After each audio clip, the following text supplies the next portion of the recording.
Hey, what's going on, folks? Welcome back to the Parkside Merchant channel. We're going to be continuing today with our series going through the first 11 sets of vintage Yu-Gi-Oh! And sharing my top 10 favorite cards from each of the sets. We're now up to Magic Ruler in sequence, so we just did Metal Raiders and LOB over the past couple days. I think, as I've said before, right, I'm not really putting any specific rubric or framework or anything like that I'm using to judge these cards. It's not really in terms of their playability or in terms of their rarity or value or anything like that. It's just more Parkside Merchant's personal opinion about which cards I prefer the most, basically, is what I'm doing for each of the sets. So it's been kind of fun. It's been an interesting walk down kind of memory lane here, looking at all these cards again and deciding which ones are, in hindsight, my favorites from each of these sets. And as always, before we dive in, if you're new to the channel, please feel free to drop a like, comment, subscribe. We talk about all kinds of interesting content here related to vintage Yu-Gi-Oh!, trading cards, collectibles, and all that sort of stuff. So without further ado, let's go ahead and dive in. So the first card that I've got on here is the Delinquent Duo. Obviously a pretty popular card, I think, for a lot of people in Magic Ruler. Wasn't really my favorite card from the set, but it's definitely one that you remembered. The artwork was always a little disturbing, kind of creepy. It had a nice shine to it, right, with the ultra rare sort of foil there that it had on the back. So just a fun card to look at, a spooky card, a very like weird artwork, one that really sticks in your memory, and just kind of a really fun artifact, in my opinion, of Magic Ruler. Hard to forget or leave this one off of the top 10, in my opinion. Number 9 for me is the Mystical Space Typhoon. This was another one of those cards. I know it did get reprinted a lot in vintage Yu-Gi-Oh! So it's definitely one that people remembered. It was definitely kind of a popular thing to have in your deck back in the day. Had a useful effect that you could almost always find a use for in different types of circumstances. The artwork was also one that I always kind of enjoyed. It was like a big tornado or typhoon, and it had the nice lightning strike going through it. So very memorable artwork, and just a very simplistic, but a very iconic and very, in my opinion, well designed artwork on this particular card. Next up, we have Slot Machine. Now, I know a lot of folks are probably surprised to see this in the top 10 for anything, right? It's not super popular, I think, back in the day. But for me, as a kid, I grew up with Yu-Gi-Oh! I was pretty young when I was playing.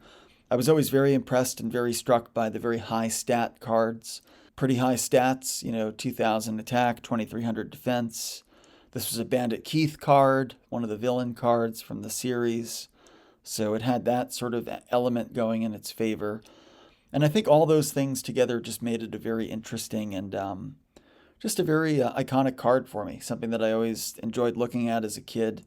And I think I also had a certain affinity toward some of the Bandit Keith and villain monsters. You're going to see a couple other villain cards, I think, pop up here in a few minutes. But yeah, I think all those elements make it a top 10 pick for me for sure.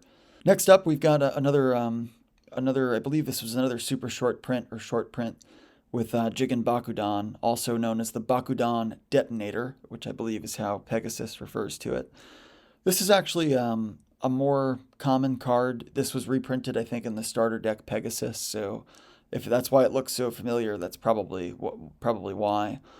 It also had kind of a fun, kind of gimmicky effect, as I recall, back in the day, where there was some playable element to it if you were like a funny, sort of a gimmicky kind of a duelist that liked the gimmick cards, and this was definitely one of those sort of gimmicky kind of funny little effect cards that you could sometimes play to your favor. So, okay, no Magic Ruler top 10 list would be complete without the Hungry Burger. And I know what you're thinking, right? There's been sort of a resurgence in popularity for the Hungry Burger. A lot of people talk about this card as sort of a joke card from the Magic Ruler set. And I think it even probably has a collector's following right now. And I bet there are people that are probably trying to PSA grade it moving forward. But for me, even back then, when Magic Ruler first kind of hit the shelves, this was a thing that stood out, right? It was a silly artwork. It didn't really get used at all in the show, so nobody had a reference point for it. It was kind of like one of these things that was stuck in the set. Nobody really knew what it was all about or why it was there or which characters used it on the show because no characters, I think, used it in the vintage series. It didn't get used by anybody like Joey or Kaiba or anybody or any of the villains or anything like that. So there was kind of that mysterious element to it. Nobody knew like who was supposed to use it or why it was there or what the purpose of the card was. So, and it was just a funny thing to look at. It was a hamburger that had teeth on it, and so as a kid, that's the kind of stuff that is funny to kids, and so it always stuck out in my memory. And it's one of those things that I've got plenty of copies of because it was a common. But just because something is a common doesn't mean that it's not popular or that people have an affinity toward it. And in my case, I do. So that's a card that I like and it is almost in my top 5 favorites from the Magic Ruler set for that reason. Next up, we have the Toon Summoned Skull. The Toon cards, you could take them or leave them. As far as I'm concerned, you had a lot of exposure to the Toon monsters from the starter deck Pegasus, which I liked a lot. And if you were lucky and you pulled some of these big ones from the Magic Ruler boxes, then you were like the cool kid on the playground who had some of this stuff in a higher degree of rarity. But it's a cool card. I mean, it's got a fun, creepy artwork. It did get used in the show. And all of these Toon cards, I have several of them coming up here, I think belong in my top 5 just because they were all cards that we liked. They were all cards that we knew. And I always had a lot of these from the Pegasus starter decks. So just a very memorable, iconic kind of artifact for me from the Magic Ruler sets. And if you take a look at my next card with Toon World, right? Having it from the Magic Ruler box was obviously preferable because it looked nicer.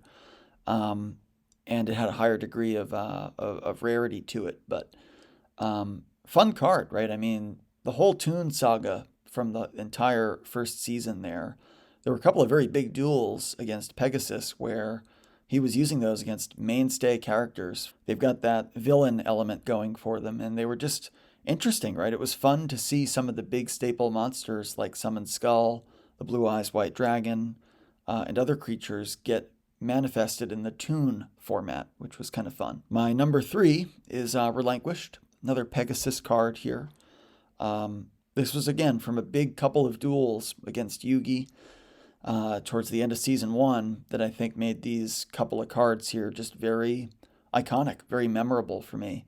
It's hard to pick between like how to rank Relinquished against Toon World and the Toon Summoned Skull and the stuff you're going to see in the next 2 clicks here. But yeah, I think for me, I was a big fan of the starter deck Pegasus and a big fan of the Pegasus character.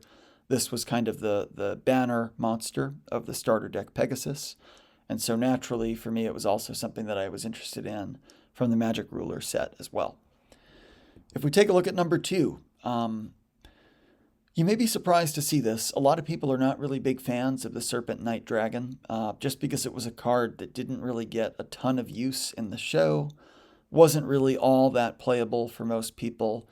And at the end of the day, if you're looking for a second-rate dragon that's not a Blue Eyes White Dragon, you may as well go for the Red Eyes Black Dragon, right? Who needs the Serpent Knight Dragon?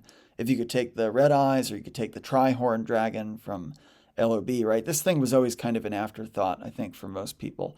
And same for me, to be honest. In full disclosure, it was never a favorite card, but it was one that I liked. I liked the artwork. I did like that it did have a lot of relevance. At least it was in those first couple of episodes with Rex Raptor that used it in one of his early duels against Joey, I think it was, and a couple other people that he was dueling against in Duelist Kingdom. So it did have kind of that villain element going for it, and it was high stats. Kids always remember high stats, and clocking in at 2350 and 2400, it's a card you remembered. And in the secret rare with that nice sort of artwork and detail to it, it always stood out in my memory as a big card from the old days. So, and now number 1, we have the Blue Eyes Toon Dragon. I guess it is what it is, right? It's a secret rare. It's my number 1 pick for this set. If I could have any card from this set, it would be this card. If there was a specific card that I really enjoyed looking at back in the day or always wanted to have, it would have been this. I mean, it was cool to have a Blue Eyes Toon Dragon. A lot of kids had the starter deck Pegasus copy, which was just a common.